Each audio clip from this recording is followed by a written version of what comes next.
You ever get really frustrated when a car company has a really cool looking concept car and then plays it safe on the production version? Well, you don't have to feel that way about the all new Nissan Maxima. It's been completely redesigned and it really does have all of kind of the swoopy design language that the concept car that preceded it had. We're here at the auto show. We're going to take you bumper to bumper.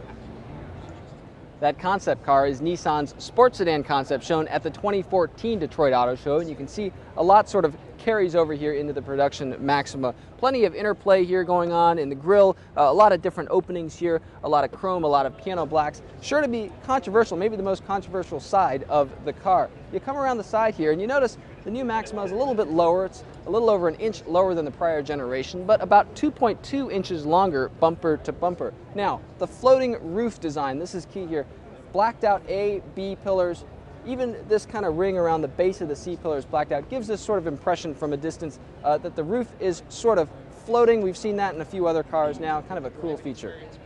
Now there's a lot going on the inside of the redesigned Maxima. Materials are pretty good for a premium car, as you'd expect. There's a lot of soft stuff where your arms, your elbows, your knees end up.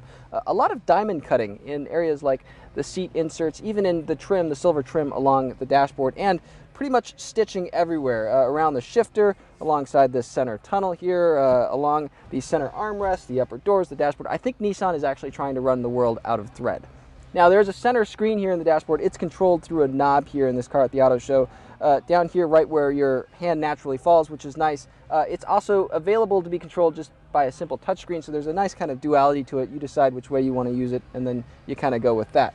More storage than you'd expect for such a kind of driver-oriented cockpit here. There's actually a very deep well here that you kind of don't realize how deep it is until you dig into it. Ahead of the cup holders, a nice little pocket here for your smartphone, and a very deep glove compartment. However, that really swoopy styling on the outside does impact some visibility on the inside. There's just not a lot of forward visibility from the windshield rake looking around. Now, backseat room in a lot of the Maxima's competitors ranges from okay to really generous. And I gotta say, the old Maxima was kind of more on the just okay side. This new one actually seems to have a pretty decent seating position and leftover legroom and headroom for adults back here. The Maxima has front-wheel drive and a 300 horsepower V6 that works through a continuously variable automatic transmission. Pretty familiar territory if you've driven past Maximas, which still are a lot of fun to drive despite being front-wheel drive. If you want to crack at this, it goes on sale summer 2015 with a starting price including destination of just over $33,000.